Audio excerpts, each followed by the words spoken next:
Okay. Okay. Here we are. Nailed the walk in. Okay. Hi everyone, I'm Brian. I'm the co-founder and CEO of Snif, and I'm joined today by the founders of Levain Bakery, Pam and Connie. Hi. Hi. Thank you for having us. No, of course, it's my pleasure. I know we're here celebrating 30 years, actually, which is an incredible milestone, and so I would love to know more just about the origin story, about you guys, how y'all met. Well, I'm Pam. Yeah. This is Connie. And we actually met in a swimming pool. Really? Really. We met there in 1987, so a long time ago. 1987, and then Levain opened in 95. 95. Yeah. So you guys built a friendship over 8 years or so. We were swimming with a group of people. It was actually mostly men, and there were like 4 women. And we met every morning actually and did a workout. But all the guys started doing these triathlons, and they were like, you gotta try them, you gotta try them. And we're like, ah. So we started training together, and that's actually how we got to be like really good friends. We started chatting about like our lives and our plans, and discovered that we both wanted to have our own businesses someday. It wasn't a bakery, and it wasn't together. Yeah. But this is where we ended up. Okay, so how did the bakery idea come about?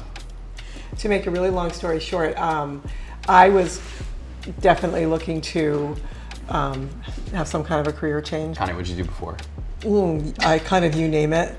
But then the last thing I was doing is I was working kind of in retail sales and finance. So we had been training a lot, which was really great. And I eventually just got fired from my last job, which they did me such a favor. Wow. Yeah. What a fortuitous fire. It was like the best thing to ever happen to me. And in the meantime, I had been noticing this cooking school that was on my way like to the subway. So I went for professional cooking. Yeah. But in that program there was a bread baking. Everyone baked bread for the school, and I just loved it. And I grew up with a mother who was sort of very progressive food-wise, I guess, and she made all of our bread growing up. We didn't have any packaged food, so I learned to bake at a pretty early age, and I've always loved it. How did you guys figure out that this was going to be your thing? Was there a moment? Was there an event? No, Connie was working. I was working at a kind of unsuccessful rendition of a restaurant downtown. Connie came home one night and said to me, I think, I have an idea. Do you want to do this with me? Because I'd been, the breads that I was making in this restaurant were, people were excited about buying them. They were really good. They got, they were very popular. And and you were making them? I was making them, yeah. So you're good at making bread? Yeah. Yeah. And so I said to Pam, how about we try starting a wholesale bread business, and we'll approach Tony, it was Anthony Bourdain, and ask him if we can, because it's a huge kitchen, so trade product for space, like we'll bake the bread for them from 1 Fifth Avenue, and then we'll try and get our own wholesale bread accounts, restaurants. And he was totally supportive, and we started doing that, and we would go and deliver samples to different restaurants and just kind of like run out before. It's like, if you like it, great. If you don't, that's fine. Yeah. And that was kind of our aha moment, like when and we started. Because people started calling. You started getting feedback. We had, The co-founder dynamics are so vital to the success of a new brand. And so, like, how did you all know at the beginning that you two were going to be a good pair? Did you not know? I mean, I guess at that point I don't think we knew, but we did know. Like, I think that the most important thing is that you share the same basic values, because we are very different. We have very different personalities. Yeah. Even think like, just the way we sometimes approach things is different, but we agree on all the really important things, and we definitely, have the same vision. Yeah. And I think how do you guys make decisions when you guys disagree on something? We don't really disagree. That's the thing. Well, that's a wonderful thing. Yeah, I mean, it's really crazy. We discuss it if there's really something big. When they've been like really big. We honestly, goodness, I don't remember a time in business when we've disagreed. It's kind of a miracle. Yeah. But and you asked, it's also like we had been like friends now for like 8 years, I guess, and like doing these races together, and you're just like, there is a lot of trust that you build. It didn't seem risky, Right. How do we actually get to the name Levain, actually? Well, we knew that we didn't want to name the bakery like Pam and Connie's Bakery. Yeah. So we wanted to have a name that had strong bread connotations to it. Yeah. So I actually went to a friend of ours' house apartment who was a graphic designer with a bread book in my hand, and we we were on the phone with Pam, and we were going through all these different names, like, semolina or, whatever. Yeah. And we were like going through the glossary, and he said, what does that word mean? And I said, oh, levain. I said, it's a French word for a sourdough starter. And he pulled it up on his computer, and it fit like perfectly over bakery. And we weren't really even sure if this was going to work out. So I'm like, let's go for it. It's like, perfect. I mean, it's stood the test of time. Yeah. Well, it's been great because no one knows, a lot of people don't know what it means or how to say it. So it's been like a topic of conversation. It truly is. Yes. Yeah. People come into us like, on Sunday morning after having a dinner party with friends, and they'll be like, you can't believe what we talked about all night. Like, how do you say? Is it Levain? Is it Levain? Right. It's like, as long as you're saying it, that's great. How did we get from the baking business to the bakery?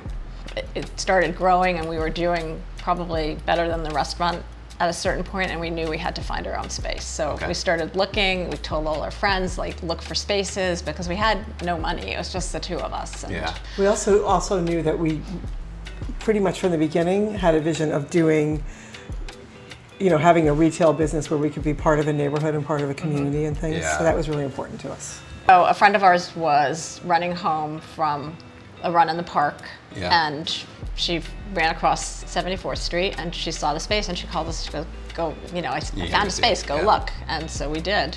That's amazing. Yeah. And that space is obviously still open today. That's the first spot. That's a great space. We love amazing. it. Our first baby. Yeah. Did the storefront look like how it does today? Like pretty much. Yeah, pretty much. Yeah. That's amazing. No, it was. I mean, it was a little more wood inside, but pretty much the same. Let's talk about the bread to cookie moment. Yeah.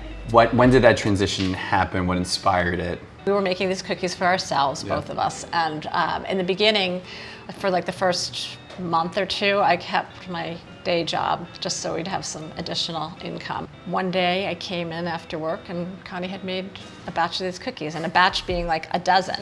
Yeah. And they sold, and the next day people came in and were like, where are those cookies? So we were like, that was an aha moment. That's amazing. What was the first cookie? Chocolate chip walnut. Chocolate chip walnut, exactly. Classic. That favorite, Yeah, it's like, can't go wrong with it. So is it the same recipe that we started with? That's incredible. Yeah. It's now been 30 years.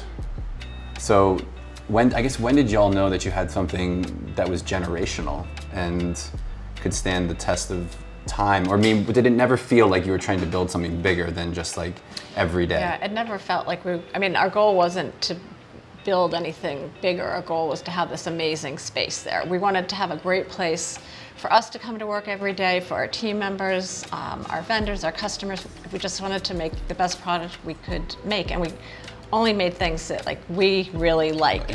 And to this day, that's still pretty much true. We don't make anything that we don't like. I had worked in some restaurants, and the just kind of the bad culture that was in those restaurants. It was just kind of, it was the early 90s, the screaming, the really kind of unhealthy lifestyle. They're like, there's got to be, doesn't have to be like this, where we can just come to work hard, be really nice, have fun. I like to think, and I think I'm right, that the bakeries are still like that. Yeah. How do y'all create something? How would you make a new recipe? And are you still doing it even today? We are. We are still doing it. I think that there are a couple different ways. Either we want something that's not available, or we taste something or see something and think, oh, this would be amazing to use this way or with this. It's it's a slow process. Not always. Sometimes it's so easy, because one time I took a tray of sourdough rolls out of the oven, and it was really hot, and Pam's like, watch this, and she takes a knife, she cut it, and she stuffed it with Valrhona chocolate and just started eating it, and we started selling them the next day. That's amazing. It was just that's so good. So, our recipes are just really basic, really good. Today we have how many bakeries across the country? To date? Yeah. 17. Yeah. 17, but I know we're moving into a couple more We have locations this year. 19 by the end of the year. So what is it, as you guys expand and you're introducing the brand to new people for the first time, so what do you want them to know about Levain? I think what we're trying to do is something that maybe hasn't been done before. We're trying to expand while staying small. And with each location that we open, we are hoping to recreate that same kind of community that we did 30 years ago at 74th Street. Right. You know, we want to open in these communities. We want to become a part of the neighborhood. Yeah. You know, we want to have the same kind of relationships because that's what makes it special. Like to us, How do you do that? by being nice. Yeah. Our dream is that for the bakery is that every person feels like that Levain is their neighborhood bakery. Yeah. Let's talk about the candle. Snif and Levain collaborating. For me personally, I feel a lot of pride in being able to say that we've actually done this. Because I know it wasn't easy. It was not easy. I mean, it's been 2 years in development, and it was a really unique development process. Well, it was all new for us, so it was really Yeah. interesting and exciting and fun. Like that first or second maybe meeting Yeah. where you had that, what was it called, for the Jungle jungle essence. The essence? jungle It's essence, yeah, the tube. the tube, yeah, and we brought cookies and we put the cookies in this tube and it sucked the essence out of it and created this liquid. Yeah. And then the cookies came out dry and we had essentially like a chocolate chip walnut essence in the tube. I mean, that was the cookie amazing. Your accord. perfumers are like incredible. Yeah. Kind of in the same way that we always say at the bakery that we can't make and sell anything that we don't feel is like Yeah. really great. That's the same way we felt about the candle. You know, Connie always was like, oh, the bakery smells so good in the mornings when we're opening. Yeah. Also, it's like when people walk in the bakery, when you first open in the morning, you're like, what is that smell? And you're Yeah. like, it's everything. It's everything. Everything all Yeah. together, Yeah. which is what this candle kind of represents. I mean, I remember there was this one moment where I went with Ugo and Jim, the perfumers, and we went to the exhausts, and we smelled the exhaust, smell, you know, right. the air coming out of the bakery, because it was like, that is what we were trying to Yeah. recreate, and so it's so much more than just it's the cookie. It's like it's really the experience that you guys have managed to, Yeah. Yeah. managed to create. So Yeah. if you Well, can't you come guys into the captured it. bakery Yeah. first thing in the morning, you can light your candle at Yeah. home and make that. I mean, that's what that we atmosphere. hope. Yeah. I think it's a very sophisticated candle. As we share it more with the world, I think people will get that experience too. But it's, I feel like it's a wonderful reminder of that aroma and that environment. I think it's a wonderful introduction, hopefully, for new people to the Levain brand. Thank you guys for trusting in us, because I think, you know, for us as a brand to be able to, I don't know, share in this you know, in the 30th anniversary, and also to just be part of the Levain family it's a really cool thing. Well, we appreciate you collaborating with us on Anytime. this and to help us celebrate 30 years know. and to get something that's so special. I hope it's around for a long time. Yeah, Oh, I think it will definitely. be. It's so great.